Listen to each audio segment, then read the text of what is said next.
세상에 떠도는 기묘한 괴담들. 첫 번째 이야기, 울산의 특성화 고등학교에서 실제로 겪었던 실화괴담.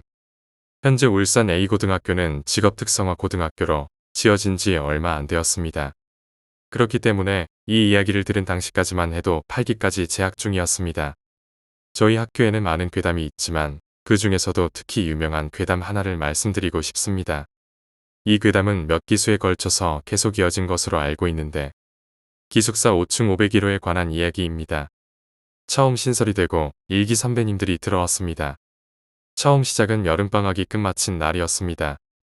일기생 선배가 사감실에 열쇠를 가지러 갔는데 열쇠가 없어서 어느 룸메가 먼저 들어갔나 보다 싶어서 501호로 갔습니다. 그리고 문이 열려 있어서 501호 안으로 들어갔는데 2층 침대 위에 친구가 자고 있는 것이 보였습니다. 2층 침대 위에 팔과 다리가 빠져나와 있는데 머리가 보이지 않아서 그냥 자고 있는 줄 알았다고 합니다. 그런데 선배가 책상에 짐을 풀면서 보니 친구가 자는 사람치고는 너무 심하게 뒤척이는 것이었습니다. 아무래도 날 놀리려고 자는 척하나 보다 싶어서 무시로 일관했는데 자세히 보니 팔은 하나인데 다리가 3개였습니다. 도저히 인간의 몸으로는 불가능했습니다. 여러 명이 있는 것도 아니었습니다. 분명 실루엣이나 크기는 사람 한 명이었습니다. 기괴한 팔과 다리가 계속 뒤적거리는 것을 보던 선배는 바로 방을 빠져나왔습니다. 그리고 문을 닫고 당장 기숙사 통로로 향했습니다. 501호는 앞에 있는 방이기 때문에 통로에서 안이 보였습니다. 통로에서 501호 창문을 바라보자 친구가 자는 모습은 보이는데 방 안에서 보았던 팔다리는 이불 밖으로 보이지 않았습니다. 몇 분 동안 멍하니 서 있던 선배는 용기를 내서 다시 방 안으로 들어갔는데 들어간 방 안에는 사람이 자다가 이불에서 빠져나온 것처럼 이불이 뒤집어져 있었습니다. 그 뒤로도 501호에 대한 괴담 이야기는 기수를 타고 쭉 이어졌습니다. 기숙사에서는 가위를 눌리는 경우가 많은데 특히 가위를 눌리는 정도가 501호가 가장 심하다고 합니다. 특히 2층 침대 중 에어컨 밑에 자리가 가장 심한데 초기 선배님께서는 결국 가위에 시달리시다 참지 못하고 무당을 불러 부적을 붙이셨다고 합니다. 그 뒤로 가위를 눌리는 일은 줄어들었으나 밤에 부적을 손톱으로 긁는 소리가 들렸다고 합니다. 그렇게 초기 선배님이 졸업하시고 그 뒤로 사기 선배님이 들어왔습니다. 시간이 지나 부적이 보기 흉해져 사기 선배님께서 그 부적을 떼어냈는데 자세한 사정은 모르지만 부적을 뗀 며칠 뒤 사기 선배님께서 병원에 실려가셨다고 합니다. 그리고 시간이 흘러 오기 선배님이 들어왔는데 오기 선배님의 어머니는 무당이셨습니다. 부모님이 기숙사를 둘러보시려고 5층의 선배님 기숙사로 같이 향해 가던 도중 오기 선배님의 어머니가 갑자기 501호에 잠시 멈춰 섰다고 합니다. 그것이 의아하게 느껴진 선배님께서 왜 그러냐고 묻자 어머니께서 혹시 이 방에 부적을 붙였다가 떼지 않았느냐고 물으셨습니다. 그걸 어떻게 알았느냐고 묻자 어머니께서 어느 한 여자아이가 아무렇지도 않게 방 안으로 들어가더라는 겁니다. 각 기숙사 방마다 쓸데없는 귀신 이야기가 많지만 501호에 나타나는 귀신은 딱 하나. 여자아이 한 명뿐이라고 합니다. 그에 관해서 2층 에어컨 옆에 침대에서 주무시는 선배님에 대한 이야기가 있습니다. 당시 부적을 붙인 지 얼마 되지 않았을 당시의 이야기입니다. 선배님이 주무시던 도중 다리가 무거워 얼결에 잠에서 깨었는데 어느 한 여자아이와 눈이 마주쳤다고 합니다. 선배님들 말을 들어보면 원피스, 소복 둘 중에 하나를 입은 것 같은데 이 선배님은 원피스를 입었다고 하더군요. 선배님은 눈이 마주치셨지만 환각이겠지 싶어 다시 잠들었는데 다음날 일어나 보니 1층 침대에서 자는 친구가 소란을 떠는 게 이상해서 왜 그러냐고 물어보니 귀신을 본 게 신기하다는 것입니다. 웬 귀신이냐고 묻자 원피스를 입은 여자아이가 2층 침대에서부터 사다리를 타고 내려오는 것을 봤다고 합니다. 제가 들은 이야기는 이 정도이지만 501호는 실제로 부적이 붙어 있습니다. 방이 잠깐 폐쇄된 적도 있습니다. 참고로 저희 학교는 전교생 모두 기숙사에 들어갑니다. 그래서인지 귀신을 안 보고 졸업하는 학생이 없다고 합니다. 두 번째 이야기, 자취괴담. 자취했을 때의 이야기야. 대학생이 되고 통학을 하기엔 먼 거리이기도 하고 자취의 꿈이 있어서 자취를 하기로 결정했어. 방을 구하러 다니는데 보통 좋은 방은 2월쯤 다 빠지는데 난 너무 늦은 거야. 그래서 학교 바로 앞 자취방들은 포기하고 조금은 거리가 있는 곳으로 하기로 했어. 복덕방 아저씨가 한참 말이 없으시더니 혼자 쓸 거야? 라고 물어보시더라고. 그래서 난 당연히 그때는 대학교에 친구가 없으니 그렇다고 했어. 그리고는 좀 작은 방이 하나 있는데 방 크기가 작아서 잘 안 나가는 방인데 보겠냐고 하더라고. 그래서 어차피 혼자 살 거니까 상관없다고 그 방으로 가보기로 했어. 갑자기 차에 타라는 거야. 차 타고 5분 거리래. 그럼 걸어서 한 20분 정도니 괜찮다고 생각했어. 그렇게 복덕방 아저씨 차를 타고 자취방에 도착했는데 빌라 형식의 원룸텔이었어. 201호였어. 작은 방이라 해서 엄청 작은가 했는데 책상, 냉장고, TV가 들어가고도 공간이 꽤 남는 방이었어. 방을 꼼꼼히 둘러보고 이런저런 체크를 다 끝낸 뒤 계약을 하기로 했어. 근데 방값이 터무니없이 싼 거야. 보증금도 없이 야간 전기세 공짜에 수도세 공짜, 그리고 6개월 월세가 90만 원. 완전 파격가잖아. 단지 가스가 안 들어와서 가스레인지는 휴대용 브루스타를 사용해야 했지만 그건 상관없었어. 방값이 터무니없이 저렴한 게 걸리긴 했지만 그 자리에서 바로 계약 후 돈을 지불했어. 그리고 이틀 뒤 짐을 옮기고 그때부터 시작된 거야. 필요한 짐들을 챙겨와서 정리를 하는데 이상한 거야. 여자 머리카락이 너무 많았던 거지. 전에 살던 사람이 여자였구나 하며 쓸고 있었는데 진짜 너무너무 어마무시하게 나오는 거야. 이전에 살던 사람이 심한 탈모가 있었나 싶을 정도로. 방 청소를 그 원룸에서 3시간을 넘게 했어. 방이 진짜 너무 지저분한 거야. 머리카락부터 여기저기 청소 안 하고 산 흔적이 너무 많았어. 평소부터 좀 깔끔 떠는 성격이라 진짜 모든 힘을 다해 청소했어. 그렇게 청소를 마치고 시계를 보니 저녁 9시가 넘었더라. 혼자서 청소를 너무 열심히 해서 그런지 몰라도 갑자기 급 피곤해지는 거야. 그래서 오늘은 일단 저녁이고 뭐고 일단 한숨 자기로 했어. 그렇게 잠을 자는데 갑자기 몸이 덜컥하는 느낌과 함께 눈이 번쩍 떠졌고 몸은 안 움직이는 거야. 어려서부터 가위에 자주 눌렸던 나는 당연히 청소하느라 힘들어서 가위에 눌렸구나라고 생각했어. 이런저런 생각하는데 누군가 창문을 똑똑 두드리더라고. 근데 창문 밖엔 어떠한 그림자도 안 비춰지는 거야. 내 자취방 창문 정면엔 가로등이 제대로 서 있어서 창문을 타고 가로등 불빛이 그대로 들어오다 보니 누군가 서 있다면 그림자가 100% 비춰진단 말이야. 근데 창문을 두드리는 소리는 들리는데 그림자가 안 보여. 그래서 내심 뭐야? 오늘은 소리만 들리네. 다행이다. 라고 생각하는데 바로 그 순간 창문을 뚫고 팔 한쪽이 쑥 하고 들어오는 거야. 어느 정도 가위에 익숙한 나지만 정말 기겁했어. 완전 놀라서 비명도 지르고 싶은데 못 지르고 완전 미치겠는 거야. 그리고 창문을 뚫고 들어온 팔 한쪽은 허공을 휘적휘적 저으며 뭔가를 찾고 있었어. 너무 놀랐는데 비명은 안 나오고 몸도 안 움직이는 상황에서 허공을 휘적휘적 저으며 뭔가를 찾는 팔의 모습은 정말 두려움을 한껏 증폭시켰어.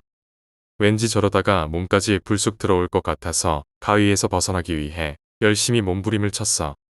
바로 그때 창문에서 허공을 휘젓던 팔이 잠시 멈추더니 갑자기 휘젓는 방향을 아래쪽으로 바꾸더라. 너무 놀라서 더욱 버둥거렸는데 그 손끝에 내 발가락이 닿은 거야. 내 발가락의 감촉을 알아챈 팔이 내 발목을 덥석 잡더니 끌고 나가려 하는 거야. 정말 기겁했지. 기껏해야 한쪽 팔인데 힘이 뭐가 그렇게 센지. 움직이지 않는 몸으로 어떻게 해서든 안 끌려가기 위해 안간힘을 쓰다가 겨우 가위에서 풀리게 되었어.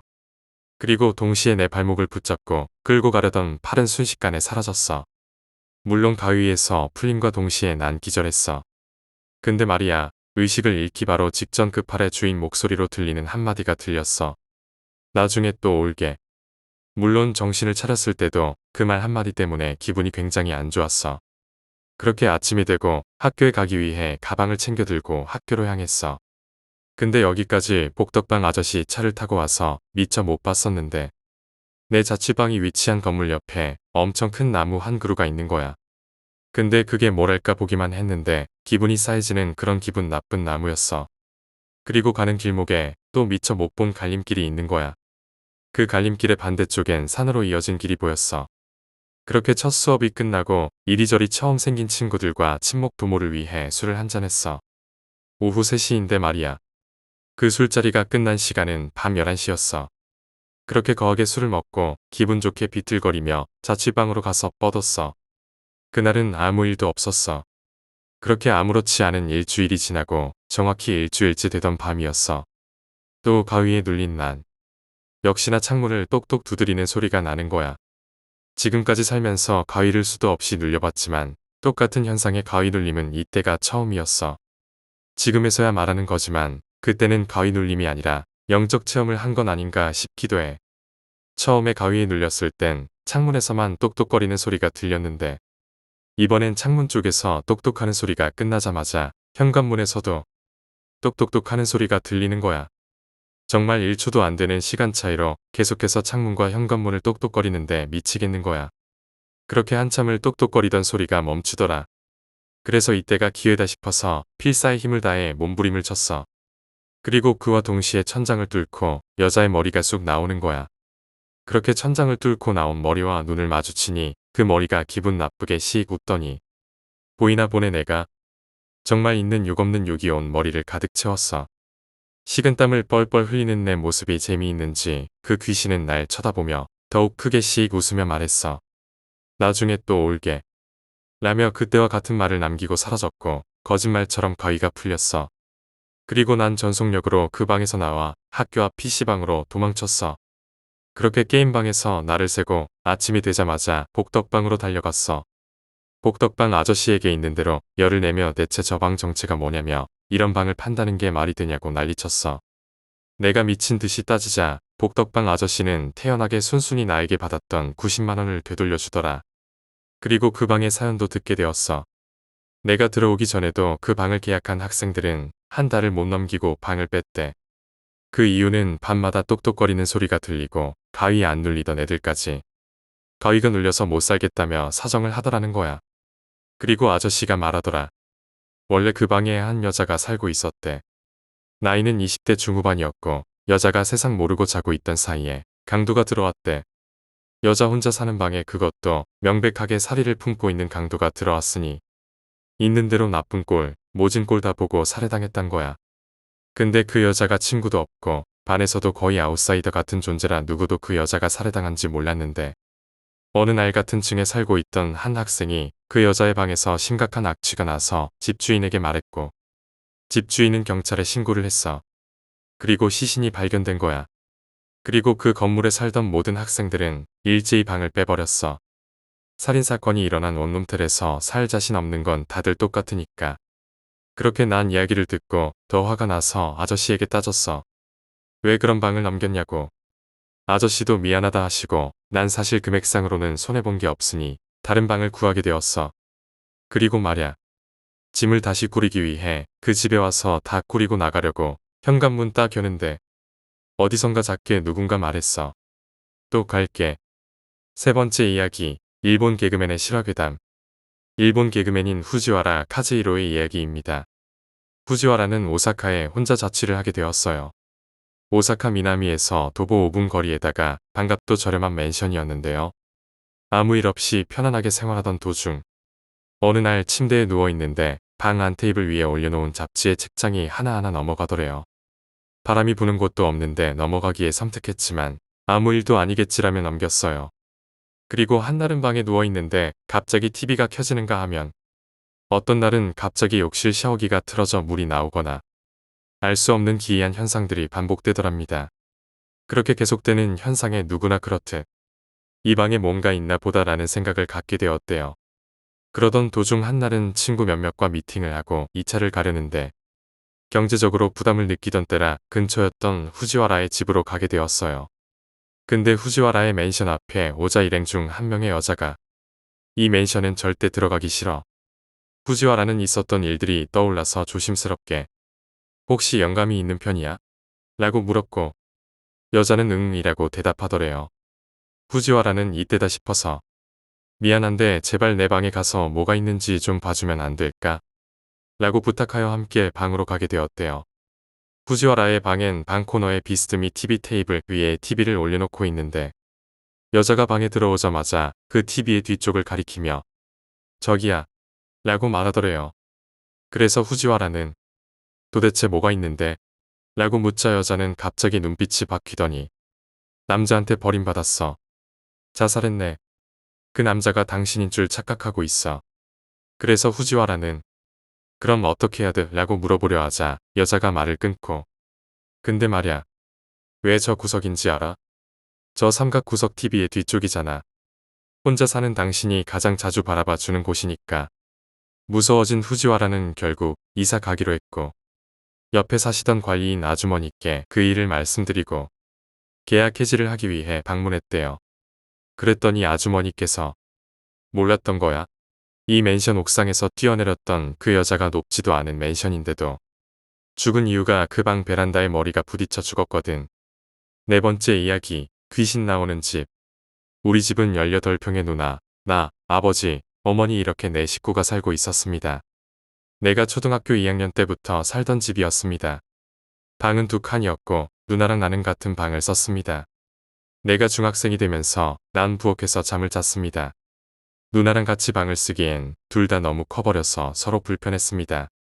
아버지는 그런 내가 안쓰러웠는지 이사를 결심하셨고 창원에 위치한 A 아파트로 이사를 하기로 하셨습니다. 매물이 싸게 나와서 아버지는 저축했던 돈과 대출받은 돈으로 그 집을 구입하셨습니다. 앞에 사람들이 2년 정도 살다가 사정이 생겨서 싸게 팔고 이사를 했다고 하더군요. 이사 며칠 전날 청소도 할 겸 어머니랑 누나랑 그 집을 찾았습니다. 벽지도 깔끔하고 소파랑 가구 있던 곳 밑에 먼지만 치우면 될 것 같았습니다. 정말 벽지는 사람이 살지 않은 것처럼 깨끗했습니다. 다만 몇 개의 못만 박혀 있었을 뿐이었습니다. 27평의 방 3칸이었습니다. 드디어 내 방이 생기는 것이었습니다. 나도 드디어 혼자만의 공간이 생기는 것이라 너무나 기뻤습니다. 제일 먼저 내 방이 될 곳을 찾아 들어갔습니다. 생각보다 넓었습니다. 이곳저곳 둘러보다가 내 방문 위방문과 천장의 약간의 틈 쪽에 하얀 종이에 빨간색으로 적은 부적 같은 것이 붙어 있었습니다. 이건 뭐지 하고 누나 방에 들어갔습니다. 누나 방도 문 위에 부적이 붙어 있었습니다. 안방도 마찬가지였습니다. 이런 걸 왜 붙였나 의문이 들었습니다. 내 방에서 문을 열면 현관과 거실이 보이고 내 방 뒤쪽은 세탁기랑 보일러가 있는 뒷베란다였습니다. 참고로 집은 1층이었습니다. 나는 엄마한테 부적을 떼버리자고 했습니다. 하지만 엄마는 부적이면 잡기 쫓는 건데 굳이 뗄 필요 없을 것 같다고 했습니다.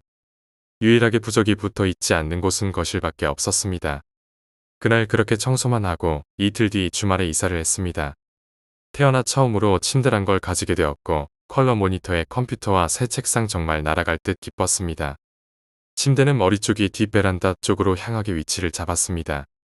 침대 사이즈가 잘 맞지 않아서 그렇게 밖에 놓을 수 없었습니다. 침대에 누우면 바로 내 방 문이 보이고 그 위에 부적이 보였습니다.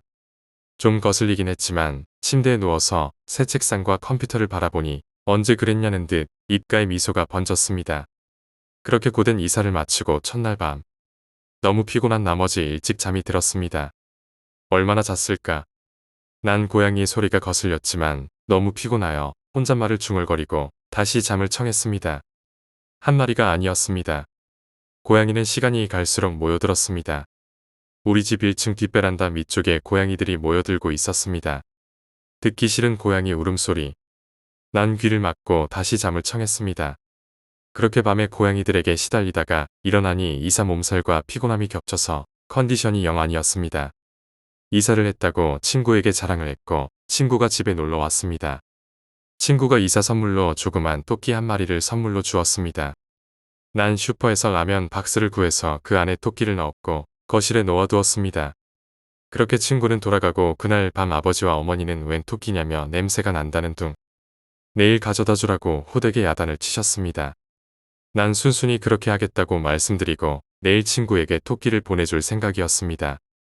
그날 밤은 고양이 울음소리가 들리지 않았습니다. 다음 날 아침. 난 박스 안을 보고 너무 놀랐습니다. 토끼가 죽어 있었습니다. 다리를 쫙 펴고 난 토끼 다리가 그렇게 긴지 처음 알았습니다. 토끼를 잡았을 때 마치 돌처럼 딱딱하게 굳어 있었습니다. 이렇게 저렇게 토끼 시체를 땅에 묻고 찝찝한 마음에 집으로 돌아왔습니다. 현관문을 열려고 하는데 집안에서 여자들 수군거리는 소리가 들리더군요. 엄마 친구들이 놀러왔나? 혼자 그렇게 생각하고 현관문에 키를 꽂았습니다. 그런데 갑자기 떠들던 소리가 또 끊겼습니다. 난 문을 열지 않았습니다. 그렇게 문 앞에 서 있었습니다. 순간 다시 제잘거리는 소리가 들렸습니다. 분명 여자 목소리인데 무슨 말을 하는지 도통 알아들을 수가 없었습니다. 난 키를 돌리고 안으로 들어갔습니다. 다녀왔습니다라고 말했지만 집안은 조용했습니다. 아무도 없었습니다. 소름이 돋았습니다. 내가 피곤해서 몸이 허한가? 그냥 대수롭지 않게 생각하려 노력했습니다. 그날 밤 가족들과 식사를 하고 열심히 컴퓨터를 하다 보니 어느덧 11시가 되었습니다. 자려고 누운 지 얼마 지나지 않아 듣기 싫은 고양이 소리. 난 쫓아내야겠다고 생각하고 부엌에서 어머니가 이사하면서 버리려고 모아둔 잡동사니 사이에서 숟가락을 찾았습니다. 숟가락을 하나 들고 뒷베란다로 나가 창문을 열었습니다. 고양이 한 마리가 다소곳이 앉아서는 우리 집을 바라보며 야옹거리길래 난 저리 가라고 소리를 쳤습니다. 솔직히 고양이를 원래 싫어했지만 밤에 번뜩이는 눈으로 날 쳐다보는데 굳이 숟가락을 던져서 내쫓고 싶지는 않았습니다. 소리치면 도망가겠지라고 생각했습니다. 저리 가 라고 외쳤습니다. 고양이는 가만히 앉아서 아무렇지 않게 소리내고 있었습니다. 나는 힘껏 숟가락을 던졌습니다. 난 것만 주려고 했는데 고양이 머리에 정통으로 맞아버렸습니다. 고양이 특유의 그 찢어지는 듯한 고음을 내며 옆으로 넘어지더니 바로 일어났습니다. 무슨 일이 있었냐는 듯 머리에 피를 흘리며 날 쳐다보는 건지 우리 집을 보는 건지 다시금 울기 시작했습니다. 그때 저기 끝에서 고양이 2마리가 설렁설렁 걸어와서 그 고양이 옆에 나란히 앉더니 무서운 눈으로 쏘아보며 같이 울기 시작했습니다. 피 흘리면서도 울어대는 그 고양이들 때문에 약간의 두려운 마음도 있고 고양이 때문에 부모님들 깨웠다간 왠지 욕먹을 것 같기도 하고 찝찝한 마음을 뒤로하고 침대로 와서 누웠습니다. 그렇게 눈을 감고 얼마나 지났을까. 잠이 들었습니다. 꿈이었습니다. 근데 난 내 방 침대 위에 누워 있었습니다. 정말 신기했습니다. 하지만 내가 지금 꿈을 꾸고 있다는 걸 알 수가 있었습니다. 난 똑같이 내 방 침대 위에서 잠을 깼고 원래 사람이 꿈을 꾸면 진짠지 꿈인지 구별을 못하는데 그땐 내가 꿈을 꾸고 있다는 걸 확실히 알 수 있었습니다. 난 뭐 때문인지 일어나 내 방 방문을 열었습니다. 난 얼어붙었습니다. 거실에는 관이 하나 놓여 있었습니다. 난 멍하니 서서 그 관을 쳐다보았습니다. 얼마나 지났을까 관 뚜껑이 스르르 열리더니 웬 여자 한 명이 정말 힘겹게 관에서 나오는 것이었습니다. 검은 원피스를 입고 일어선 그녀는 거실에서 두리번거리며 뭔가를 찾고 있었습니다. 그녀가 내 방 쪽을 바라볼 때 난 그녀 얼굴을 볼 수 있었습니다. 웃고 있었습니다. 허나 그녀는 바로 고개를 돌리며 뭔가를 찾고 있었습니다. 내가 안 보이는 게 분명했습니다. 난 내 방에서 계속 그녀를 쳐다보고 있었습니다. 그녀는 계속 뭔가를 찾고 있었습니다. 근데 그 웃는 모습 그 얼굴 표정에 아무런 미동도 없었습니다. 마치 탈을 쓴 것처럼 억지로 지어내는 미소 그 표정은 한순간도 변하지 않았습니다. 거실을 계속 돌아다니는 그 여자, 그때의 그 공포. 나를 보지는 못하지만 난 그 공포를 잊을 수가 없습니다. 그렇게 얼마나 지났을까? 난 잠에서 깼습니다. 참 더러운 꿈입니다. 말 그대로 기분도 더럽고 짜증이 났습니다. 그렇게 학교를 다니면서 간간히 고양이의 소리를 들으며 이젠 익숙해지던 2달 정도 지났을 무렵 그날 밤도 난 꿈을 꿨습니다. 그 더러운 꿈. 난 똑같이 꿈속에서도 내 방에 있었습니다. 그날 역시 난 그것이 꿈이라는 것을 바로 알았고 나는 내 침대 위에 있었습니다. 설마 있겠어 없을 거야라고 생각하고 난 내 방 문을 조금 열고 빼꼼히 거실을 쳐다봤습니다. 관은 없었습니다. 하지만 그 여자는 있었습니다. 그때와 똑같은 표정으로 여전히 거실을 배회하고 있었습니다. 그러더니 갑자기 부모님 방 앞으로 천천히 걸어가더니 문 앞에 달라붙어서 한참을 있었습니다. 얼마나 있었을까 다시 뒤를 돌아 누나 방 쪽으로 걸어가더군요. 누나 방 쪽으로 가는데 내 방 시야에서는 누나 방 방문이 보이지 않습니다. 그래서 난 궁금한 마음에 내 방문 밖으로 머리만 살짝 내었습니다. 그 여자는 누나 방 방문에 붙어 여전히 서 있었습니다. 그 순간 그 여자와 내가 눈이 마주쳤습니다. 처음 보았습니다. 그녀의 표정이 변하는 걸, 그녀의 입꼬리가 살짝 올라갔습니다. 그녀는 내가 보이는 것이었습니다. 그리고는 환희에 찬 미소로 내 방 쪽으로. 마치 일본 기모노를 입는 여자들이 걷는 걸음으로 내 방 쪽으로. 난 너무 놀라서 잡고 있던 문고리를 놓치며 내 방 안쪽으로 넘어졌습니다. 그녀는 내 방 방문 틀 앞에 서서 들어오지는 않고 가만히 서서 그 짜증나는 표정으로 아무것도 움직이지 않고 눈동자만 계속 돌리고 있었습니다. 뭔가를 찾고 있는 것 같았습니다. 미친 듯이 눈동자를 돌리고 있었습니다. 난 얼어서 아무것도 할 수가 없었습니다. 그렇게 눈동자를 굴리던 여자는 다시 입꼬리를 내리며 억지 미소를 띠며 뒤돌아 다시 거실을 돌고 있었습니다. 난 기어가서 문고리를 잡고 문을 닫았습니다. 식은땀으로 범벅이 된 채 난 잠에서 깼습니다. 꿈에서 일어났을 때 그 기분 정말 이루 말할 수 없이 괴로웠습니다. 그 후 또 몇 달간 아무 이상도 없다가 정말 다리에 힘이 풀려 주저앉을 수밖에 없었던 일이 일어났습니다. 그렇게 한동안은 그 여자 꿈은 꾸지 않았습니다. 어머니는 그 당시 교보생명, 아버지는 두산중공업을 다니시고 두 분 다 바쁜 맞벌이 부부였습니다. 그런 꿈 이야기를 한다 해도 공부나 하라며 잔소리가 날아올 게 뻔했습니다. 아버지는 그때 노키아 휴대폰을 가지고 계셨습니다. 그 당시 휴대폰은 130만 원 정도 했었고 어디에서나 전화를 할 수 있다는 것이 엄청 신기하고 그런 휴대폰을 가지고 다니는 아버지는 왠지 멋져 보였습니다. 아버지가 퇴근 후 밥을 먹고 아버지는 산책을 하신다고 밖으로 나가셨습니다. 어머니는 집 전화기 어디 갔어? 라고 말했습니다. 나는 모르겠다고 대답하자 무선 전화기를 종종 집에서 어디 뒀는지 까먹는 경우가 허다했기 때문에 엄마는 나에게 아빠 휴대폰으로 전화해봐.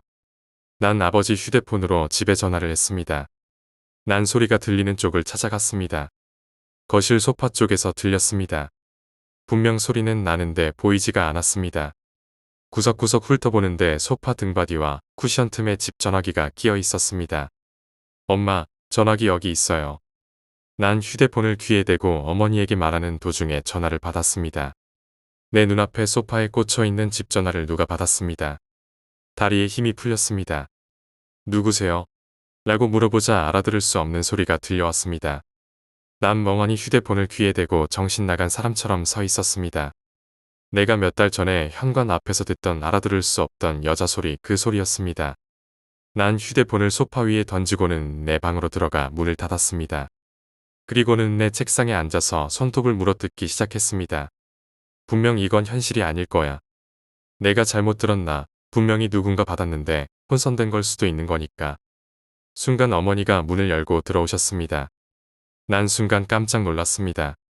전화기를 찾으시길래 거실 소파에 있다고 말씀드리고 곧바로 침대에 누워서 이불을 뒤집어 썼습니다. 잠들기가 무서웠습니다. 또 그 여자가 나올 것 같았습니다. 그렇게 무서움에 떨다가 잠이 들었습니다. 역시 또였습니다. 난 내 방 안에 있었고 집은 조용했습니다. 이번엔 절대 안 나가고 절대 문 안 열 거라고 다짐하고 있었습니다. 그 지옥 같은 시간은 계속되고 좀처럼 난 현실로 돌아올 기미가 보이지 않았습니다. 제발 빌어먹을 꿈에서 빨리 깼으면 그렇게 계속 혼잣말을 되풀이하다 마음이 조금 진정된 나는 문 앞으로 다가가 문을 살짝 열었습니다. 난 뒤로 넘어졌습니다. 그 여자는 내 방문에 바짝 달라붙어서 눈동자를 계속 굴리고 있었습니다. 저 재수 없는 얼굴. 그리고는 몇 초 후 그녀는 뒤로 돌아 거실을 배회하기 시작했습니다. 그리고는 그녀는 처음으로 거실 소파에 사뿐히 앉았습니다. 그녀는 입을 움직이기 시작했습니다. 낮에 듣던 그 소리를 또 떠들어대기 시작했습니다. 그 기분 나쁜 조잘거림을 시작했습니다. 심장은 미친 듯이 뛰고 난 꿈에서 깼습니다. 이렇게 살다가 죽을 것 같아서 그날 저녁 난 아버지 어머니에게 이야기를 했습니다. 난 이사 가자고 말했습니다.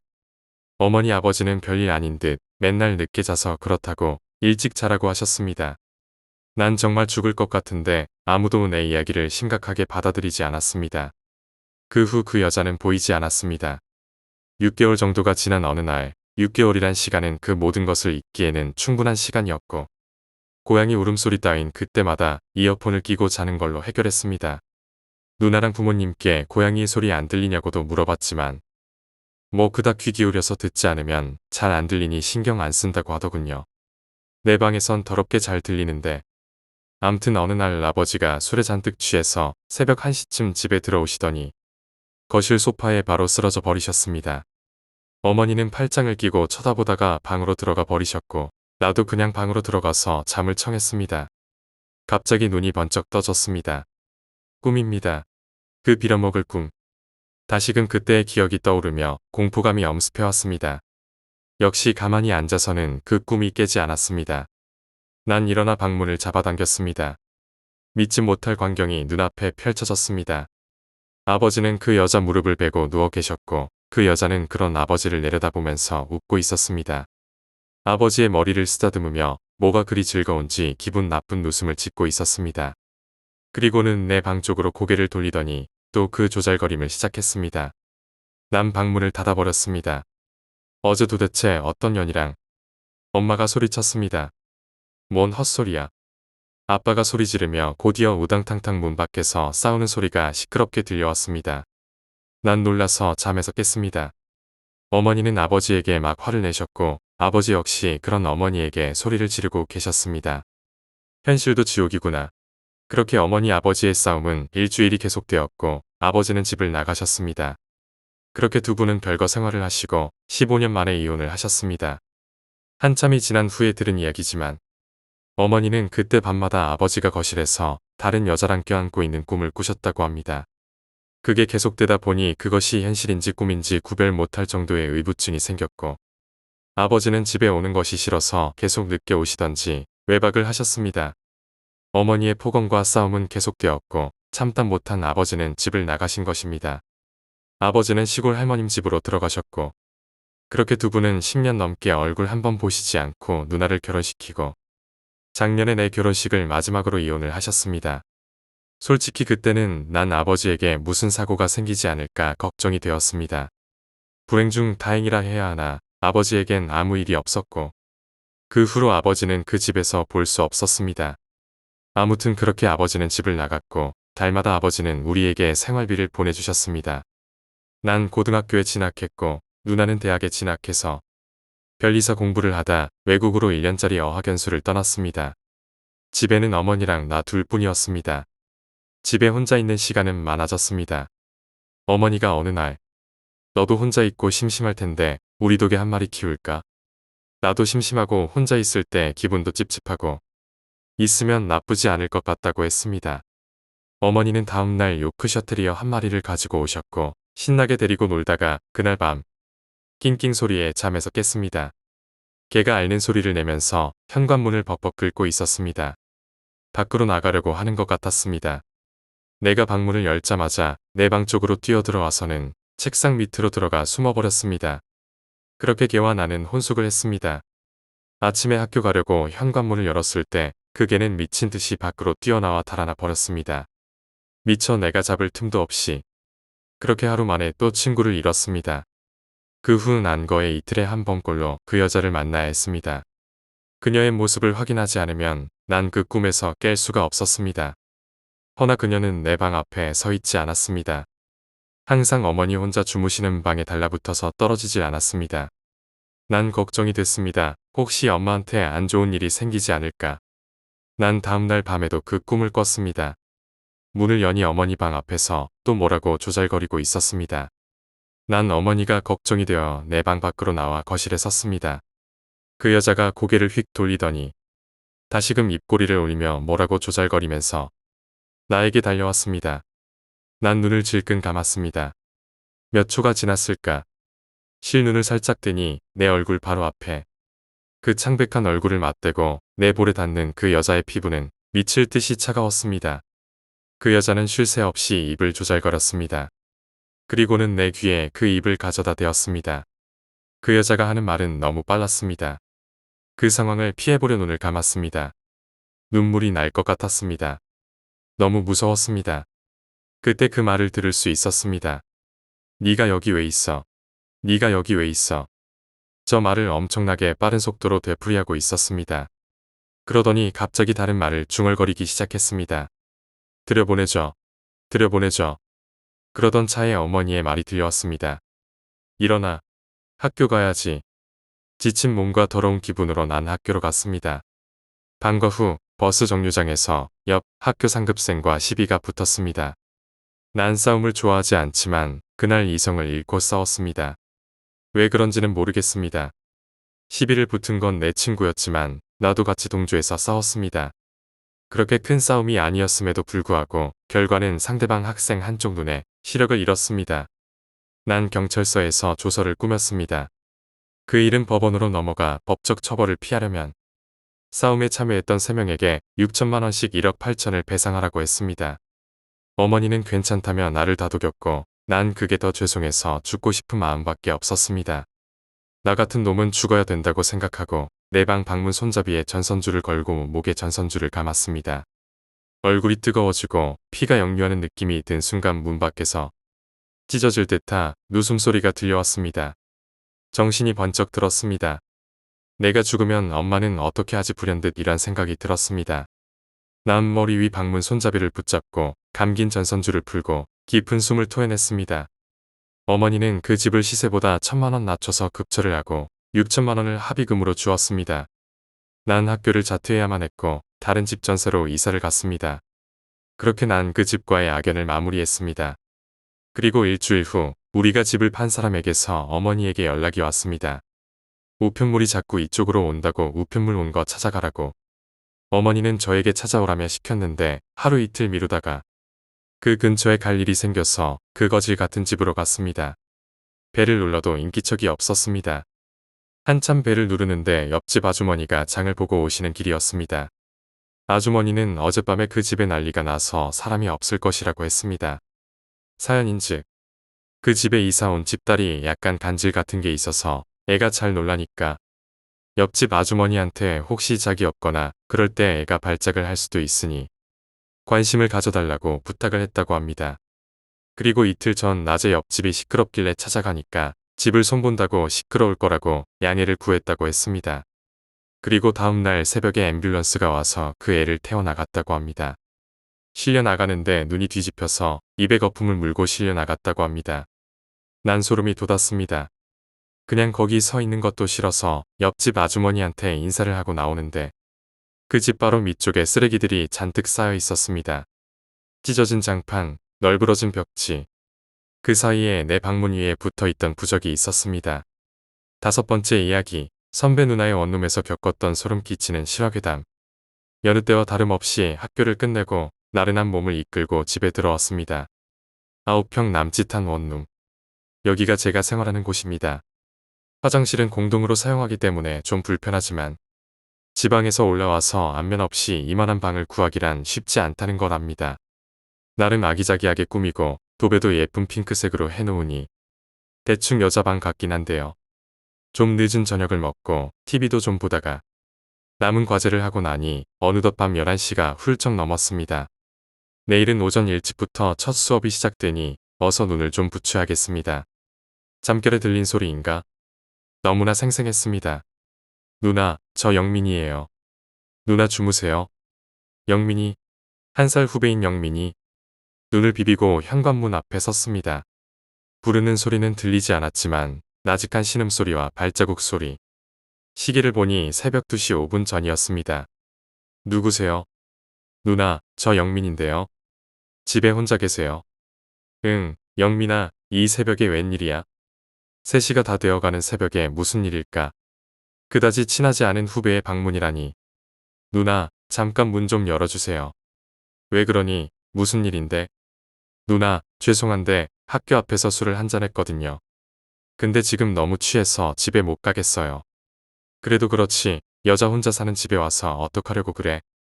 누나, 일단 저 화장실 좀 쓸게요. 영민이는 생각보다 술이 많이 취한 모습이었습니다. 몸도 잘 가누지 못하는 녀석, 무슨 일이 있었던 걸까? 화장실로 직행하는데. 누나, 정말 죄송해요. 그치만 집까지 도저히 이 정신으로 못 가겠네요. 1~2시간만 눈 잠시 붙이고 바로 집에 갈게요. 술 좀 깨서요. 정말 죄송해요. 저는 약간 당황했습니다. 그전 MT 등으로 함께 방을 써본 적은 있지만 남자와 여자 단둘뿐이라니. 게다가 내가 이놈을 왜 믿어야 하지? 하긴 뭐 이상한 놈은 아니지만 영민이는 같은 동아리입니다. 평소 학교에서 봉사활동이라든지 시골 농활 MT 등도 자주 참석하는 학생이었습니다. 부모님이 기독교 집안이며 집에서 막내라는 거 쇠엔 특별히 아는 것이 없습니다. 그렇지만 뭐 나쁜 짓 할 녀석은 아닌 것 같고 그렇다고 여자 혼자 사는 집에 재울 순 없고 그렇다면 1~2시간이야. 누나, 정말 고마워요.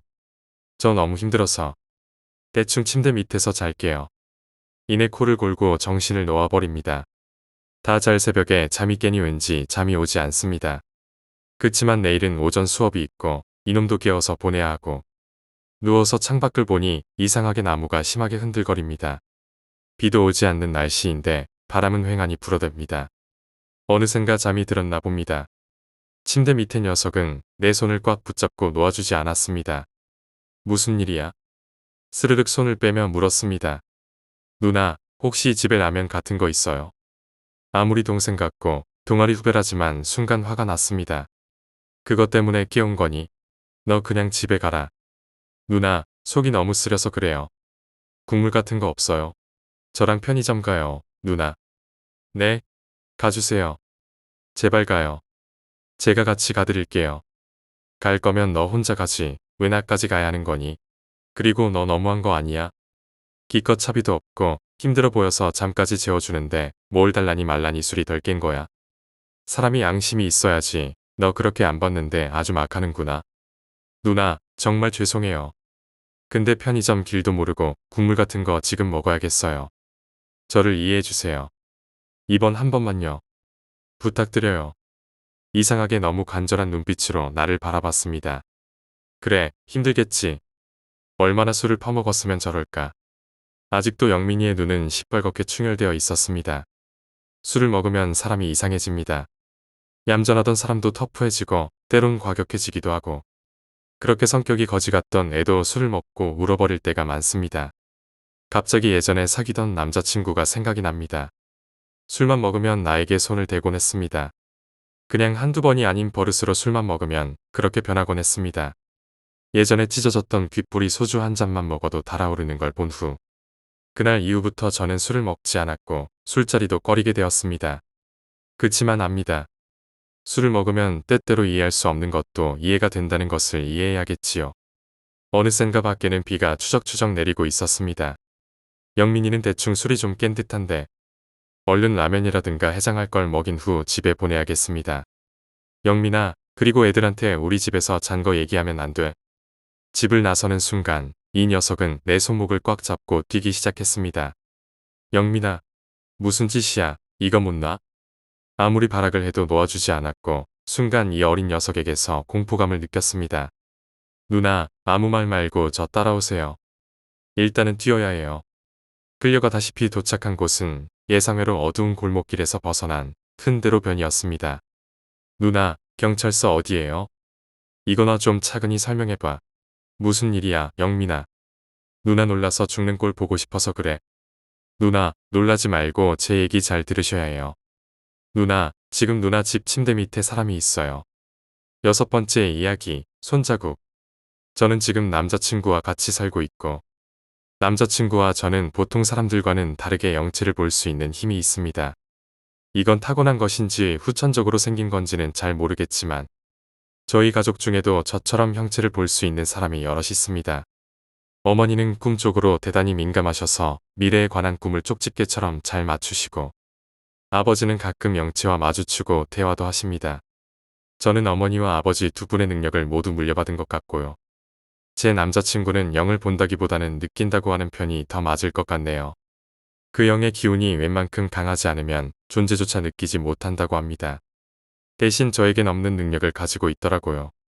저는 영에 대한 겁이 있는 편인데 남자친구는 제가 영을 보고 겁을 먹으면 저와 손을 잡는다거나 끌어안는 등 신체 접촉을 통해 제가 봤던 영을 몰아낼 수 있습니다. 이 일을 겪은 것은 올해 2월 말쯤이었습니다. 저와 남자친구는 같은 회사에 다니고 있는데 다음 날이 휴무였고 워낙 피곤했던 터라 둘 다 골라 떨어져 있었죠. 그런데 새벽 3시쯤이었을까요? 저는 밤기가 밝은 편이라 깊게 자던 도중에도 소리를 들으면 쉽게 잠에서 깹니다. 그날도 어떤 소리를 듣고 잠에서 깨어났죠. 마치 사람의 손톱으로 방바닥의 장판을 수없이 두드리는 것 같은 소리였습니다. 힘겹게 눈을 뜨자 눈앞에는 한 여자가 긴 머리를 늘어뜨리고 엎드린 채 땅을 손톱으로 두드리고 있었습니다. 제가 그 모습을 인식하자마자 여자는 고개를 돌려 저를 쳐다봤고 저는 어둠 속에서 여자와 눈이 마주침과 동시에 가위에 눌렸습니다. 그리고 제가 몸을 움직일 수 없게 되자 여자는 방 가장자리를 계속해서 돌기 시작했습니다. 그 모습을 보고 저는 끙끙 앓기 시작했고 옆에서 자던 남자친구는 그 소리에 놀라 저를 흔들어 깨웠죠. 저는 당시 남자친구의 팔베개를 베고 있었고 남자친구의 손을 꼭 잡고 있었는데도 가위에 눌린 상태였습니다.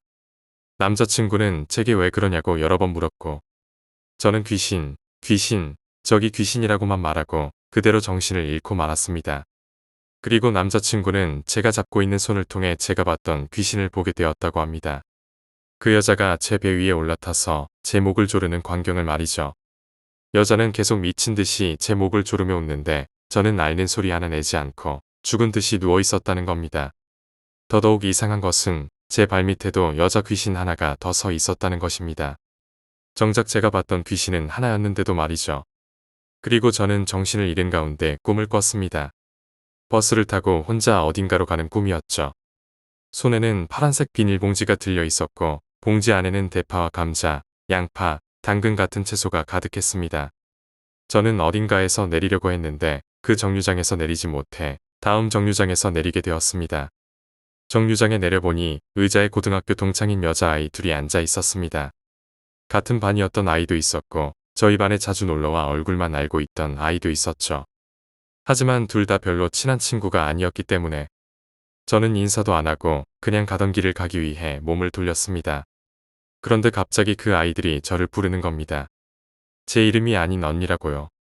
언니, 내일 우리 수학여행 가잖아. 우리 오늘 언니 집에서 같이 자면 안 돼? 둘이 입을 맞춘 것처럼 똑같이 물었습니다. 저는 남자친구와 함께 살고 있기 때문에 당연히 안 된다고 생각했죠. 그래서 안 되라고 딱 잘라 말했습니다. 그러자 여자아이들은 아무 말도 하지 않고 그 자리에 우뚝 섰습니다.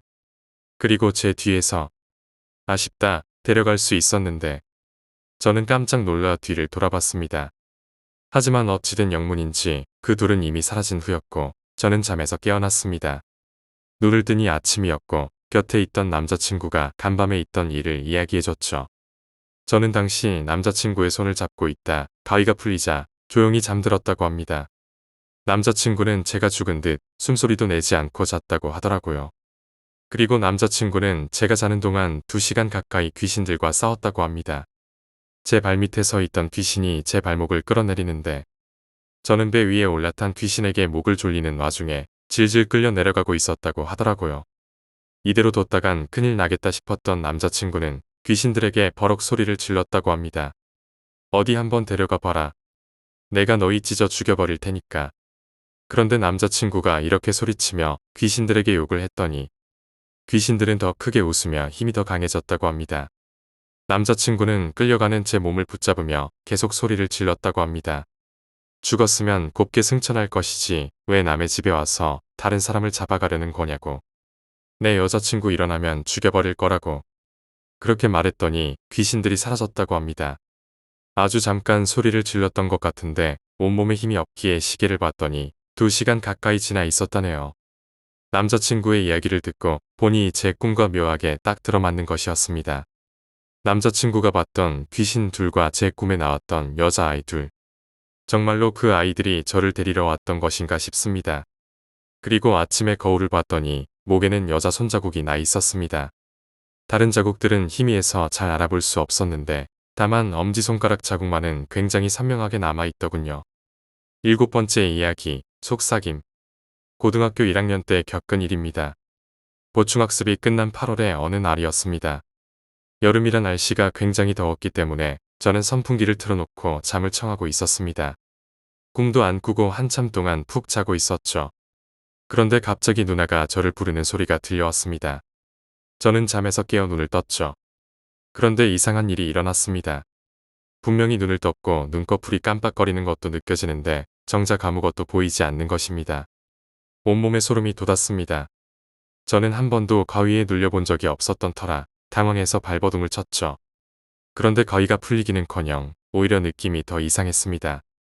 팔다리가 움직이는 것도 느껴졌고 선풍기의 바람도 느껴졌지만 달라지는 것은 없었습니다. 하지만 여전히 시야는 어두웠습니다. 어떻게든 일어나야겠다는 생각으로 발버둥 치는데 귓가의 바람에 느껴졌습니다. 아니, 여자가 속삭이는 소리였죠. 무서워? 그 후 짧게 기분 나쁜 웃음소리가 들렸습니다. 저도 모르게 소리를 질렀고 그 순간 마치 잠에서 깨어난 것처럼 앞이 보였습니다. 일어난 직후 공포에 떨며 누나를 찾았지만 집에는 저를 빼면 아무도 없었습니다. 그저 가위에 눌렸던 것인지 아니면 다른 무엇인가가 있었던 것인지는 모르겠습니다. 그 이후 몇 번 더 가위에 눌렸지만 그때와 비슷한 현상은 일어난 적이 없습니다. 물론 여자의 목소리도 그때 이후로 들어본 적이 없습니다.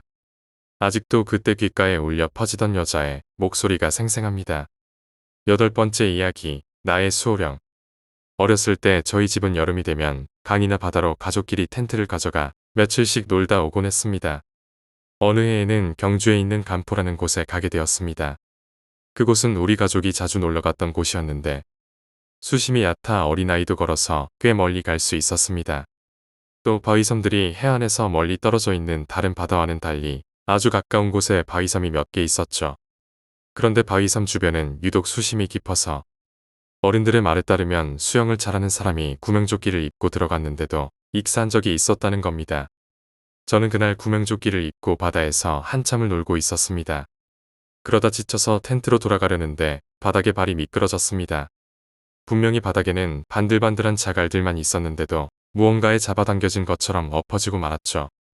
그리고 저는 그대로 바위섬 근처까지 빨려 들어가고 말았습니다. 구명조끼를 입었으니 괜찮을 거라는 생각에 물장구를 쳐서 얕은 곳으로 빠져나가려 했지만 어째서인지 앞으로 전혀 나아갈 수가 없었습니다. 오히려 해안에서 점점 멀어지는 것처럼 느껴졌죠. 마치 만화에서 눈앞의 풍경이 점점 작아지며 제 주변이 어두워지는 효과를 보는 듯했습니다. 그날은 해도 높이 뜨고 날도 더워서 물의 온도가 높았는데 그곳에서는 유독 물이 차갑던 기억이 납니다. 그렇게 한참을 버둥거렸는데도 불구하고 저는 점점 얼굴까지 물에 잠길 정도로 빠져들고 있었습니다. 이대로는 안 되겠다는 생각에 손을 흔들며 주위 사람들에게 살려달라고 외쳤죠. 그런데 주위에 있는 그 많은 사람들 중 누구 하나도 저를 바라보지 않는 겁니다. 그제서야 저는 제 목소리가 나오지 않고 있다는 것을 깨달았습니다. 분명히 소리는 지르고 있었는데 누구 한 명 저에게 시선을 돌리지 않더군요. 그제야 제 머릿속에는 어른들께 들었던 바위섬 근처에 가면 빠져 죽는다는 이야기가 떠올랐습니다. 그러자 이제 끝인가 싶어지며 절망이 몰려오더군요. 그런데 그때 저보다 2살 정도 많아 보이는 언니가 얕은 곳에서 허리를 숙여 손을 내밀고 있었습니다. 자라고 말하면서요. 그래서 저는 그 손을 붙잡고 겨우 얕은 곳으로 나올 수 있었습니다. 나와서 고맙다는 인사를 하기 위해 뒤를 돌아봤는데 그곳에는 아무도 없었습니다. 아이들은 계속 얕은 물 주변에 몰려서 놀고 있을 뿐이었죠. 한번 놀러가면 2박 3일 정도는 그곳에서 머물렀기에 그 언니를 다시 볼 수 있지 않을까 생각했지만 결국 그 이후로 만난 적은 없습니다. 손을 잡으려고 올려봤을 때 잠시 봐서 흐릿하게만 기억하지만 평범한 인상이었던 것 같습니다. 이제 와서 생각해보면 아마 그 언니는 거기서 사고를 당했던 사람의 영혼이나 저의 수호령이 아니었을까 싶네요. 9번째 이야기, 생령. 친구가 들려준 친구 학교 선생님이 겪은 이야기라고 합니다. 저와 친구는 서로 다른 학교를 다니는데 저는 공립고등학교를, 친구는 사립고등학교를 다니고 있죠. 이 이야기를 들려주신 선생님은 인근의 다른 사립고등학교를 졸업하신 분입니다. 그 선생님이 졸업한 학교는 뒤에 산을 끼고 있는데 그 산의 초대 이사장 일가에 무덤이 있다고 합니다. 울타리로 둘러싸여 있는 터라 학교를 다닌 학생들 중에도 모르는 사람이 부지기수라고 합니다. 그 선생님도 이 일을 겪고 나서야 그 무덤의 존재를 알아차리셨다고 하니까요. 사건은 선생님이 고등학교 1학년이던 때 일어났습니다. 당시 분신사바에 관한 이야기가 전국적으로 퍼져 유행처럼 번져나가고 있었습니다.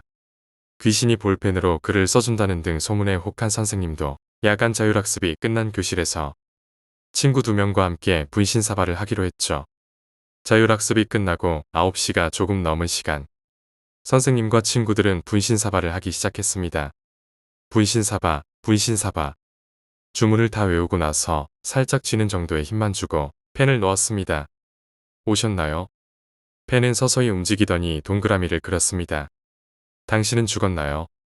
이 질문에도 펜은 원을 그렸습니다. 이때까지만 해도 선생님은 이것이 진짜라고는 생각하지 못했다고 합니다. 사실 정말로 될 것이라고는 생각도 하지 않았었기 때문이죠. 분신사바를 직접 하고 있는 2사람과 옆에서 보고 있는 다른 친구마저 겁에 질려 있었지만 동시에 묘한 호기심이 생겼답니다. 그래서 그 귀신의 이름을 물어보기로 했죠. 당신의 이름은 무엇인가요? 나이는 몇 살인가요? 선생님과 친구들은 살짝 오싹함을 느꼈지만 호기심에 이것저것을 물어보고 질린다 싶을 즈음 분신사발을 끝냈다고 합니다. 다만 종이를 태우거나 이런 것은 하지 않고 그냥 펜을 놓은 채 집으로 돌아갔다고 하네요. 며칠이 지났을 무렵이었습니다. 분신사발을 옆에서 보고 있던 친구가 주번이었던 날이었는데 수업이 끝나고 쓰레기통을 비우러 갔던 터라 친구를 기다리고 있었다고 합니다. 선생님과 친구는 창가에 기대어 친구에게 소리를 지르고 있었다고 합니다. 그러다 둘이 잠깐 아래쪽으로 시선을 돌렸는데 어느 여자가 얼굴은 앞을 향했는데 눈만 위로 치켜든 채 자신들을 노려보고 있었다는 겁니다. 그 여자가 너무 무섭게 노려봐서 선생님과 친구는 엉겁결에 뒤로 한 발 물러섰습니다. 봤냐? 친구가 묻는 것으로 봐서 헛것은 아니었습니다. 선생님과 친구는 문득 분신사바에 생각이 미쳤습니다. 분명 분신사바 때문이라는 생각과 함께 후회가 느껴졌죠. 그날은 그렇게 별말 없이 싸늘한 분위기 속에 집으로 돌아갔다고 합니다. 한 주가 지나갈 무렵 아직 그 사람인지 귀신인지 모를 것에 대한 공포가 가시지 않았을 때 선생님은 어떤 소문을 듣게 되었습니다. 2학년 선배가 자살했다는 이야기였죠. 누가 죽었어? 우리 학교 2학년. 이사장 무덤인가에서 죽었다던데. 목 매달아서. 이름이 뭔데? 이명희인가 그럴걸. 성적을 비관해서 자살한 거래. 그날 선생님은 점심시간에 밥도 안 먹고 산으로 뛰어 올라갔다고 합니다. 무덤가의 울타리에는 구멍이 나 있었습니다. 아마 그 안에 큰 나무에 목을 매달아 죽은 모양이었습니다. 거기서 선생님은 무릎을 꿇고 빌었습니다. 죄송해요, 선배. 죄송해요, 용서해주세요. 그 덕분이었을까요? 그 이후로 선생님은 이상한 현상은 목격하지 않았다고 합니다. 물론 지금까지 분신사바는 절대 하고 있지 않고요. 아직까지도 선생님은 아래에서 자신을 노려보던 그 눈을 잊을 수가 없다고 하십니다. 10번째 이야기, 애처롭게 울고 있는 소녀. 지금은 25살인 제가 고등학교 2학년 때 있었던 일입니다. 당시 저는 집안 사정으로 시골에 살고 계시는 할머니 댁에서 시내 고등학교까지 통학을 하고 있었습니다. 할머니 댁은 한옥이었는데 일장으로 된 집이었습니다. 가장 끝쪽에 방이 제 방이었는데 제일 넓고 깨끗한 데다 여름에도 서늘한 기온이 느껴지는 방이었습니다. 그때는 한여름이라 후덥지근한 열대야가 계속되고 있었습니다. 당시 할머니는 서울에 사시는 작은아버지 댁에 가 계셨고 큰 방에서는 아버지가 주무시고 계셨습니다. 저는 제 방에서 열대야에 시달리며 새벽까지 잠을 이루지 못하고 있었습니다. 새벽 2시쯤 저는 보고 있던 TV를 끄고 선풍기 바람을 쐬며 잠을 청하고 있었습니다. 그때 제가 쓰던 선풍기는 약간 고장이 난 상태였는데 회전 버튼을 누르면 회전 도중 머리가 잘 움직이지 않아 딱딱 소리가 났었습니다. 시골이다 보니 밤에는 조용해서 다른 소리도 없고 후덥지근한 날씨 때문에 뒤척이고 있다 보니 그 소리가 무척 거슬려 잠을 이룰 수가 없었습니다. 그렇게 한 3분 정도 지났을까요? 갑자기 어디선가 누군가 흐느끼는 소리가 들렸습니다. 무엇이 그리 서러운지 흑흑 울고 있었습니다. 처음에는 이게 무슨 소리인가 싶어 귀를 기울이고 있었지만 곧 정신이 번쩍 들었습니다. 누워있다가 벌떡 일어나 귀를 세우고 집중했습니다. 그때 숟가락으로 새 그릇을 긁는 소리와 함께 서럽게 울고 있는 여자아이의 목소리가 들렸습니다. 배고파요. 밥 좀 주세요. 네. 배고파요. 그 소리를 듣는 순간 온몸에 털이 쫙 곤두섰습니다. 당시 저는 잠에 취해 있거나 반쯤 잠든 것도 아니었고 멀쩡한 정신으로 일어나 있었습니다. 집에서는 개를 15마리 정도 기르고 있었는데 제 방에서 3m 근처에 개집이 있었습니다. 하지만 그날따라 우리 집 개들은 아무것도 들리지 않는 듯 조용히 있고 제 귀에는 그 소리가 계속 들려왔습니다. 소리는 벽 쪽에서 들렸는데 형체도 없이 계속 소리만 들려오니 정말 미칠 것 같았습니다. 온몸이 굳어있는 와중에 수많은 생각이 머릿속을 스쳐 지나가는데 무조건 여기서 나가야겠다는 생각이 들었습니다. 베개를 품에 안고 나갈 기회만 엿보다가 선풍기를 끈 뒤 마루로 뛰쳐나가 아버지가 주무시던 큰 방으로 뛰어들어갔습니다. 무척이나 더운 날이었지만 그날 저는 아버지 옆에 딱 붙어서 잤습니다. 아버지 곁에 있어서인지 아까 같은 일은 일어나지 않았고 저는 마음을 가다듬고 잠을 청했습니다. 다음 날 아침 저는 아버지가 깨우셔서 일어나게 되었습니다. 그런데 여전히 누군가가 우는 소리가 들려왔습니다. 알고 보니 울고 있는 것은 저였습니다. 기억은 나지 않았지만 굉장히 슬픈 꿈을 꾸었던 것 같습니다. 그리고 그 이후에는 마음이 무척이나 평안해졌던 것으로 기억합니다. 도대체 그때 밥그릇을 긁으며 애처롭게 울던 소녀는 누구였을까요? 아직도 그 슬픈 목소리가 귓가에 생생합니다. 11번째 이야기, 이상한 꿈. 저희 이모 할머니께서 돌아가셨을 때의 일입니다. 이 이야기는 나중에 할머니께서 해주신 이야기입니다. 이모 할머니께서 돌아가시기 전날 밤에 할머니는 꿈을 꾸셨다고 합니다. 그 꿈 속에서는 할머니와 증조 부모님이 살았던 집 거실에 계셨다고 해요. 그런데 갑자기 웬 군인이 무언가를 들고서는 문을 벌컥 열고 들어왔다고 합니다. 그리고 무언가가 들어있는 보자기를 할머니께 건네고 집을 나갔다고 합니다. 보자기를 얼떨결에 건네받은 할머니가 그 보자기를 풀어보려고 하는 순간 이모 할머니께서 방에서 거실로 나오셨다고 합니다. 그 순간 증조 할머니께서 안 돼요라고 크게 소리를 지르시고는 그 보자기를 낚아채서 이모 할머니 쪽으로 던졌다고 합니다. 이모 할머니는 순간적으로 그 보자기를 받아들었는데 갑자기 마당 쪽에서 호랑이가 나타나 이모 할머니를 물고 도망쳤고 곧 엄청난 비명이 들려왔다고 합니다. 그리고 잠에서 깨어나신 할머니가 이상한 꿈에 초조해하고 계실 무렵 이모 할머니께서 돌아가셨다는 연락을 받았다고 합니다. 꿈으로 보았을 때는 증조 할머니가 할머니를 살려주신 것 같지만 그렇다면 왜 이모 할머니께 그 보자기를 던진 것인지 모르겠습니다. 그 보자기가 무엇인지 그것을 가져온 군인이 누구인지도 알 수 없네요. 만약 그 보자기를 계속 할머니가 가지고 계셨더라면 상을 치르게 된 사람은 바뀌었을지도 모르겠습니다. 12번째 이야기, 화장실로 들어간 여자. 고등학교 1학년 여름방학 직전에 있었던 일입니다. 학교에 두고 쓰고 있던 교과서와 참고서가 너무 많아서 혼자 들고 가기에는 너무 벅차 어머니에게 전화를 걸어 도와달라고 부탁했습니다. 저는 교실에서 어머니를 기다렸습니다. 같이 기다려주던 친구는 먼저 일이 생겨 돌아가고 어느새 저 혼자 교실에 남게 되었습니다. 밖에는 비가 추적추적 내리기 시작했습니다. 혼자 있는 것이 지루해진 저는 화장실이라도 가기 위해 교실을 나섰습니다. 제가 있던 교실은 3층 복도 동쪽 끝이었는데 화장실은 반대쪽인 서쪽 끝에 있었습니다. 저희 학교는 건물이 워낙 오래되었고 복도가 유난히 길어서 가는 게 좀 꺼려졌지만 그래도 천천히 걸어가기 시작했습니다. 그런데 화장실 앞에 무언가 아른아른하는 것이 보였습니다. 자세히 보니 그것은 흰색 옷을 입은 여자였습니다. 처음에 저는 그것이 3학년 선배인 줄 알았습니다. 서쪽 복도에는 3학년 교실이 있기 때문에 두고 온 물건이라도 찾으러 온 줄 알았습니다. 그런데 자세히 보니 그 여자가 입고 있는 옷은 우리 학교의 교복이 아니었습니다. 그리고 그 여자는 갑자기 화장실로 쓱 들어갔습니다. 그리고 몇 분이 지나도록 여자는 밖으로 나오지 않았습니다. 이상하게 생각한 저는 화장실로 들어섰습니다. 그런데 화장실 어느 곳에도 여자의 모습은 보이지 않았습니다. 만약 그곳이 1층이었다면 창문으로라도 빠져나갔을 텐데 그때 제가 있던 곳은 3층이었습니다. 거기다가 제가 화장실로 들어가기까지의 그 짧은 시간의 모습을 감췄다는 건 거기까지 생각이 미친 저는 서둘러 교실로 돌아갔습니다.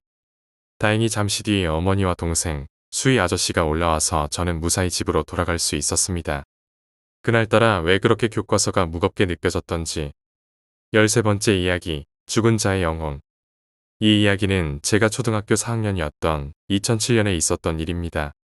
당시 저는 저녁을 먹고 양치질을 하고 있었습니다. 화장실 문을 살짝 열어두었는데 그 틈이 거울에 비치기 때문에 누가 방 앞을 지나가는지 볼 수 있었습니다. 그런데 순간 누군가가 부엌으로 지나가는 것이 거울에 스쳐 보였습니다.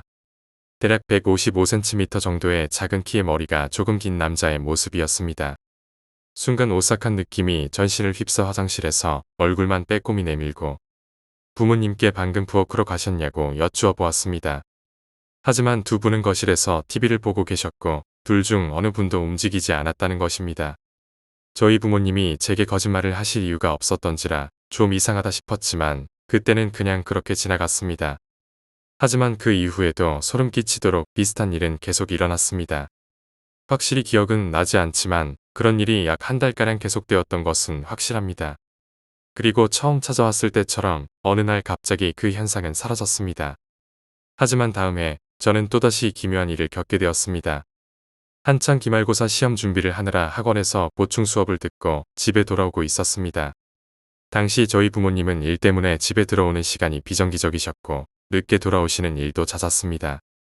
그날도 보충 수업이 있었기 때문에 집에 도착할 즈음에는 이미 시계는 9시 30분을 가리키고 있었습니다. 그런데 그날따라 엘리베이터의 문이 너무 늦게 열려서 무언가 불안감이 들기 시작했습니다. 이윽고 집 앞에 도착했는데 집 문이 잠겨 있었습니다. 저는 오늘도 늦게 들어오시나 늦은 시간에 혼자 있기 무서운데라고 생각하며 문을 열쇠로 열고 집으로 들어서는데 TV가 켜져 있는 것이 보였습니다. 저희 아버지는 자주 문을 잠그지 않으시거나 TV를 켜놓고 나가시곤 하시기 때문에 또 TV 켜놓고 가셨네라고 생각하며 화장실로 가서 손을 씻으려는데 어떤 남자가 침대에 누워 TV를 보는 것이 눈에 들어왔습니다. 아버지라고 생각했지만 아버지보다는 키가 작은 것 같다는 생각이 계속 들었습니다. 그리고 화장실에서 나와 보니 그 남자는 온데간데 없이 사라져 버렸습니다. 이 일은 다음 날에도 컴퓨터 앞에서 반복되었고 저는 온몸에 소름이 끼치고 너무나도 무서웠습니다. 나중에 들은 이야기인데 제가 살던 아파트에서는 유달리 자살 사건이 많이 일어났다고 합니다. 그리고 제가 그 일을 겪기 얼마 전에는 초등학교 6학년 정도 되는 아이가 자살을 했다고 합니다. 혹시 우리 집에 드나들었던 그 남자는 그때 죽은 그 아이가 아닐까요? 14번째 이야기, 나는 절대 밤 낚시를 가지 않는다. 한때 정말 낚시에 미쳐서 전역하고 나서 친구들이랑 매일 밤 낚시를 하러 다닌 적이 있었습니다. 밤 저수지에 온치도 온치고 끓여 먹는 라면도 라면이지만 정말 밤에 낚는 붕어 손맛은 감격 그 이상이거든요. 그날 금요일 점심쯤에도 아니나 다를까 낚시에 미친 친구한테 전화가 왔습니다. 야, 오늘 금요일인데 밤에 낚시 가자. 저 역시 한참 낚시에 미쳐있던 때라 당연히 오케이라고 말하고 수락했는데 퇴근 시간이 가까워지자 비가 억수로 쏟아지기 시작했습니다. 빗소리가 정말 우박 떨어지듯 퍼붓자 비 억수로 오는데도 낚시할 거냐? 친구 녀석에게 물었더니 자기가 큰 파라솔이랑 우비를 준비할 테니 걱정하지 말라더군요. 그렇게 우리 둘은 한참을 달려 마을 길 사이를 지나면서 흙길로 된 산속으로 올라갔습니다. 그런데 그날은 친구 녀석이 집에서 기르는 개를 한 마리 데려왔는데 친구 엄마가 밤 낚시 간다고 하니 그렇게 가지 말라고 말리다가 결국 갈 거면 개를 꼭 데리고 가라고 말했다고 합니다. 이런 날 낚시하면 물귀신이 사람 잡아가는데 개가 있으면 귀신이 무서워서 못 나온다나 뭐라나. 친구 녀석은 저를 겁주려는 듯 비시시 서로 가벼운 농담이듯 웃었습니다. 그렇게 8시쯤 저수지에 도착했을 때도 비는 계속 내리고 있었습니다. 두 귀에 차를 세워두고 그 밑으로 내려가 낚싯대를 펼쳐들어 낚시를 시작했습니다. 11시쯤 되자 어김없이 낚이는 붕어 손맛에 싱글벙글 웃으며 낚시질하니 금세 새벽 2시가 넘어가더군요. 준비해온 야식도 먹었겠다. 입질도 뜸해지자 친구는 잠시 눈 좀 붙인다면 두 귀에 세워둔 차로 들어가 눈을 붙인다며 자러 가더군요. 저는 계속 입질이 조금씩 있는 편이라 자리를 뜰 수가 없었습니다. 그래서 낚시를 계속 하는데 갑자기 옆에서 곤히 잠들던 개가 자리에서 벌떡 일어나 물길을 지그시 바라보더니 어느새 혼자 미친 듯 물 쪽을 바라보며 지저대기 시작했습니다. 조용하라고 소리쳐도 개는 미친 듯 컹컹대며 혼자 계속 같은 물길을 보며 지저대다가 이제는 뒷걸음질 치기 시작하는 겁니다. 개도 심심한가 보다라고 흘려넘기려는 순간에 개가 짖는 곳을 보니 물속 어둠 속에서 무슨 얼굴 같은 형상이 눈에 스쳐 보였습니다. 갑자기 친구 엄마가 말했던 물귀신 이야기가 뇌리를 스치니 갑자기 온몸에 소름이 돋더군요. 그래서 저는 그때 무슨 생각했는진 모르지만 바로 낚싯대도 던지고 두 귀로 허겁지겁 튀어 올라갔습니다. 뒤에서는 사람이 수영장에서 나올 때 같은 쏴하는 무언가 물에서 나오는 소리가 나고요. 그리고선 비 내리는 소리 사이로 아깝다 라는 소리가 귓전을 울렸습니다. 정말 헐레벌떡 차로 올라가 문도 꼭 잠그고 눈 꼭 감고 그날 정말 무서워서 아침에 해가 뜰 때까지 차 안에 처박혀 있었습니다. 실수로 친구네 집게를 챙기지 못해 같이 차에 태우지 못했지만 그날 아침개는 어디에도 없었습니다. 친구한테는 매번 만날 때마다 낚시 가자고 할 때마다 그날 사건을 계속 이야기해줘도 장난치지 말라며 웃어넘기곤 하는데 저는 그 뒤로 절대 밤 낚시는 안 가게 됐습니다. 15번째 이야기, 환청. 이 일은 현재 중학교 3학년인 제가 초등학교 4학년 때 겪었던 일입니다. 그때 우리 가족은 조금 오래된 2층짜리 집에서 살고 있었습니다. 그날은 부모님이 부재 중이셔서 저와 언니만이 집에 남아 있었습니다. 언니는 마침 시험 기간이라 방에서 공부를 하고 있었습니다. 저는 매일 언니와 놀곤 했기 때문에 그날은 심심해하며 침대 위에 가만히 누워 있었습니다. 그렇게 침대에서 이리저리 뒤척이던 저는 심심해져서 괜히 언니에게 말을 붙여보았습니다. 언니, 뭐해? 공부. 무언가 이상했습니다. 저희 언니는 아무리 바쁘다 하더라도 결코 저에게 단답형으로 대답할 사람이 아닌데다가 왠지 모르게 목소리도 언니의 목소리가 아닌 것 같았습니다. 그래서 다시 언니, 뭐 한다고? 그러자 언니는 응, 뭐가? 이번에는 틀림없는 언니의 목소리였습니다. 조금 무서워져 벌떡 일어났는데 그 순간 갑자기 애한 남자의 그림자 같은 것이 굉장히 빠른 속도로 침대 곁에 창문으로 사라졌습니다. 하지만 제가 있던 방은 2층으로 창밖에는 오로지 평평한 벽뿐 사람이 발을 디딜 만한 공간은 없었습니다. 저는 꺼림칙하고 무서워져 언니에게 확인하러 갔습니다. 언니는 공부는 하지 않고 만화책을 보고 있었습니다. 언니, 아까 내가 뭐 하냐고 물었을 때는 공부한다고 했잖아. 그러자 언니는 무슨 말이냐는 듯 제게 반문했습니다. 아까, 언제? 나 너 침대에 눕자마자 만화책 꺼내서 보고 있었는데. 혼란스러웠습니다. 그때는 조금이라도 무서운 이야기를 들어도 견디지 못했는데 내가 직접 겪게 되니 꿈을 꾸는 게 아닌지 의아할 정도였습니다. 일단 언니에게는 아무것도 아니라고 말한 뒤 방에서 나왔습니다. 그런데 거실 벽 쪽에 아기의 손이라고 하기에도 너무 작은 손이 불쑥 튀어나와 있었습니다. 너무 놀라 조금 울먹거리며 언니에게 달려가 저기 아기 손 같은 게 벽에 튀어나와 있다고 말했지만 언니는 가 보았는데 아무것도 없었다며 나를 달랬습니다. 그리고 그 후로 우리 집은 이사를 가게 되었고 그 손은 다시 보지 못했습니다. 하지만 지금도 가끔 아무도 없는 곳에서 휙 하고 지나가는 그림자를 보응합니다. 16번째 이야기, 저승사자. 저는 원래 귀신의 존재를 믿지 않았습니다. 하지만 이 사건을 겪고 난 후 저는 아마 귀신이 있을 거라는 생각을 하게 되었습니다. 부산이라 사투리가 섞여 있는 점 양해 바랍니다. 12년 정도 전의 이야기입니다. 저는 할아버지와 참 친하게 지냈었습니다. 3명 있는 손자들 중 막내였던 저에게만 유독 정을 주시고 예뻐해 주셨지요. 그런데 제가 고등학교 3학년이 될 즈음 할아버지의 몸 상태가 점점 안 좋아지셨습니다. 예전에는 가볍게 다니시던 거리도 숨이 차서 움직이지 못하게 되신 겁니다. 결국에는 매일 나가시던 노인정에도 못 가시고 집에 누워만 계시게 되었습니다. 담배를 많이 피셨던 때문인지 폐가 안 좋아지신 때문이었습니다.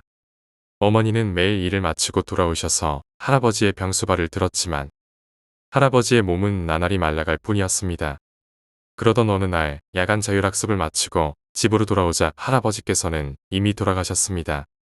그런데 문득 그 전날 어머니께서 저에게 하신 말씀이 떠올랐습니다. 진아, 내일은 일찍 온나. 저는 그 말을 듣고도 대수롭지 않게 넘겼었습니다. 하지만 뭔가 이상해서 장례식을 다 치른 뒤 어머니에게 그 이유를 물어봤습니다. 엄마, 그 이야기 왜 했던 거야? 알고 보니 어머니는 그 이야기를 저뿐만이 아니라 아버지께도 내일 하루는 어디 가지 말고 할아버지 곁에 있어 달라고 하셨다고 합니다. 그런데 그 이유가 놀라웠습니다. 할아버지가 돌아가시기 전날 저녁이었다고 합니다.